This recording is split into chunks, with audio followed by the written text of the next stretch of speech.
Welcome back, everyone, to the Anxiety Reduction via Self-Regulation series put forward by Center for Higher Consciousness. In the last video, in the introduction to this series, we learned a little bit about what self-regulation is and why it's important. In today's video, we're diving in to the first pathway that helps us establish regulation. And that pathway is the pathway of learning how to regulate ourselves through the body and the breath. If you happen to purchase and download our accompanying workbook, to go along with this series, you'll want to flip to page 7 to take notes on this video. In the introduction, I promise to make easily digestible videos on the order of about 7 minutes in length. Not sure I can pull that off. When I really dived into this, there was a lot of fascinating research, so sorry, but not sorry. Here we go. So, we all know that physical health underpins practically everything we set out to do. It should be a primary value. Right? Our efforts toward our biological health helps us set the stage for our loftier dimensions, right? Our success, our spirituality, our purpose, upholding our values, pursuing our goals, all of these activities depends on having fairly good health in order to achieve what we want to achieve in this life. Without health, these possibilities are remote, strained, or even superfluous.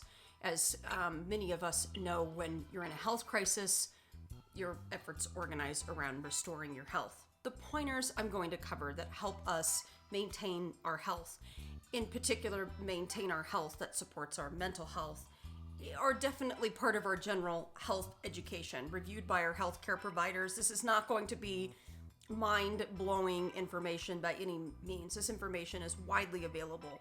But even in reviewing it, I started to make healthier choices over the last few days, right? So it's good to review, it's good to cover this, and I think it's good to link these health practices with scientific and researched reasons as to why they support our mental health, and in particular, our self-regulation capacity. We are biorhythmic creatures, right? Composed of intricately locking, complex cycles, managed mostly subliminally by the intelligence in our DNA and our bodies.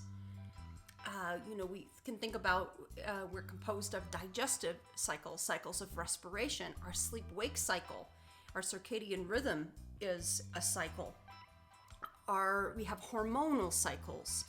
And all of these cycles, have to be maintained in a proper equilibrium and can be easily thrown off by stress, by shift work, by lifestyle, and by underlying disorders. So if we think about regulation as a framework, these physiological cycles need to be regulated in order to support our efforts in emotional regulation or self-regulation.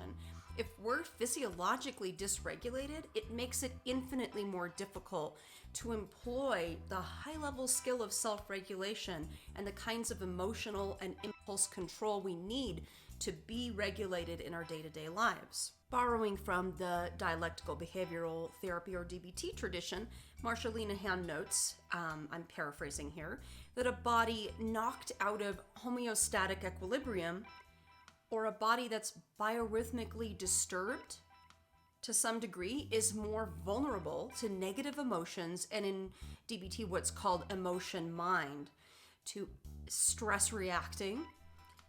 Emotional resilience is increased through physical health. So we're really talking about the mind-body connection. Staying physiologically regulated helps support and sustain emotional and self-regulation.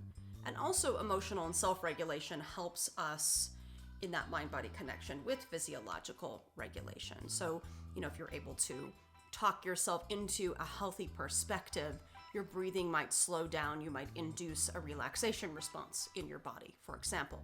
If you're working out of the DBT tradition, I want to mention that the list I'm going to cover regarding the healthy practices that I'm going to suggest to keep us physiologically regulated has a lot of overlap with a DBT skill.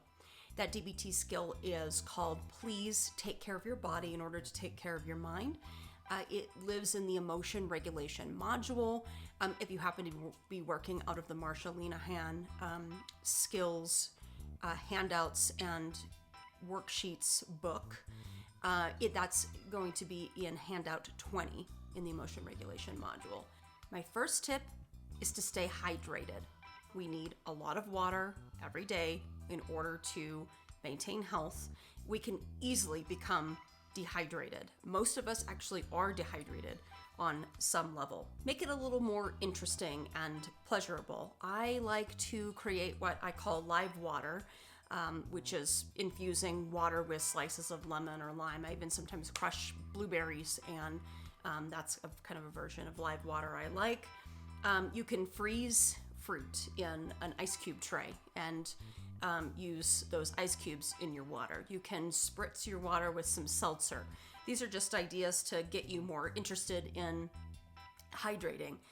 Being dehydrated throws off the delicate dopamine and serotonin balances in the brain, according to the state of Massachusetts Public Health Blog.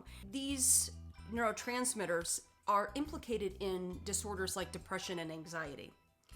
So one of the fastest and easiest ways to boost your mood and to feel better, to recover from fatigue and malaise, is to drink a glass of water.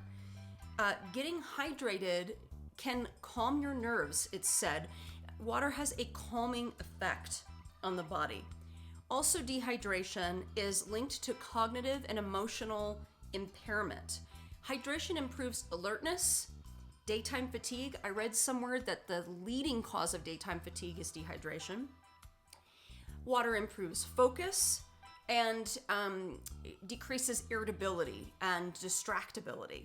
My second tip is to focus on nutrition. Eat healthy foods, preferably home cooked or home prepared. Limit your portion size.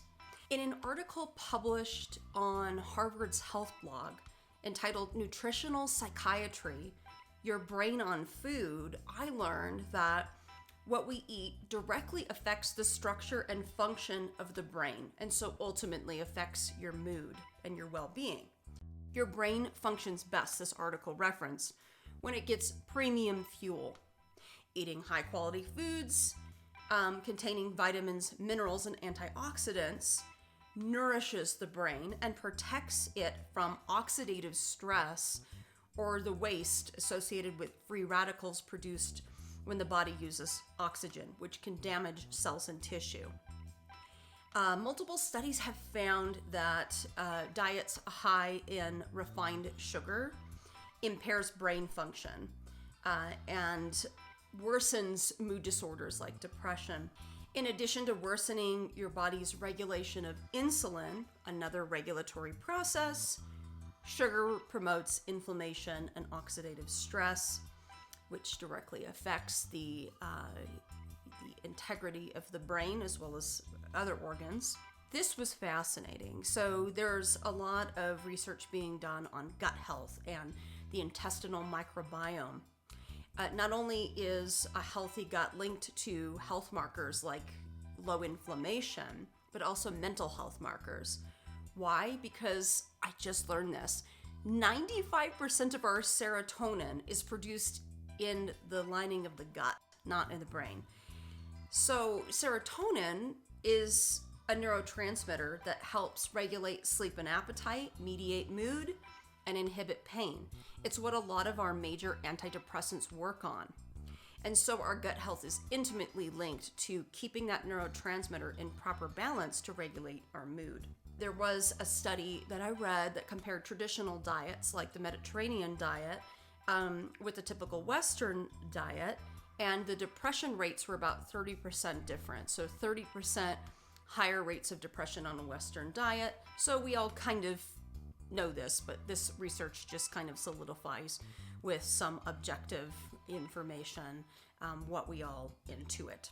There was a great piece of advice in that Harvard Health Blog that really supports efforts of mindfulness, self-reflection, and self-experimentation, which is really important in terms of living well and a really good approach to life. They suggested simply paying attention to the correlation between what you eat and how you feel.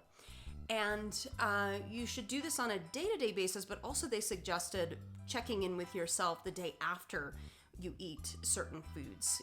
How's your energy levels? Do you have more negative thoughts? Are you ruminating more? Do you feel restless? Do you feel foggy?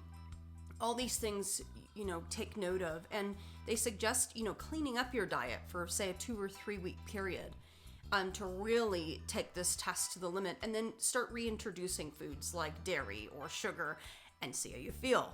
And if you do this, you'll quickly learn how much the quality of your life and your mental health and your ability to stay self-regulated improves by eating cleaner. My third tip is to resist the urge to use psychoactive substances to cope with life stressors. This is backed up by a component of that DBT skill called Please Take Care of Your Body to Take Care of Your Mind, suggesting that you should stay off non-prescribed mood-altering drugs or misusing prescribed medications in order to stay more regulated long-term.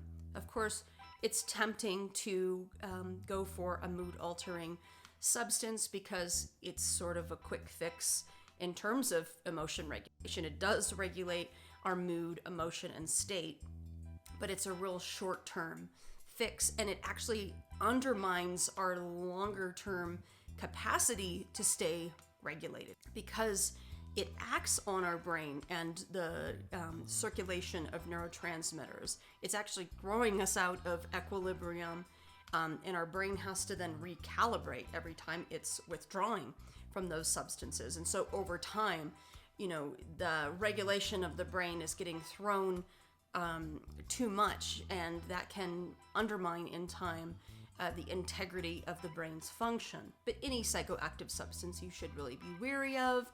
You should be wary of anything, right, that gives you a real quick fix on any of your problems, actually, because there's always a cost to those quick fixes. My fourth tip is to make sure that you get good quality sleep most of the time. Sleep is intimately linked to our ability to stay regulated. Sleep repairs functional brain activity and is really involved in restoring the circuitry between the cortical areas, the higher centers of the brain, and the amygdala, or the emotional processing centers of the brain. And we need that pathway to be really working well in order to practice the self-control and self-regulatory functions in order to not just explode upon being triggered, for example. When we're sleep deprived, we're really irritable, we have problems with concentration, we don't function well, we don't function optimally. A author on Psychology Today mentioned that we are cranky, volatile, and emotionally sensitive when we don't sleep. My fifth tip is to make sure that you're moving as much as possible rather than sitting and being sedentary, and exercising at the proper amount and the proper type of exercise. We've all obviously been told this.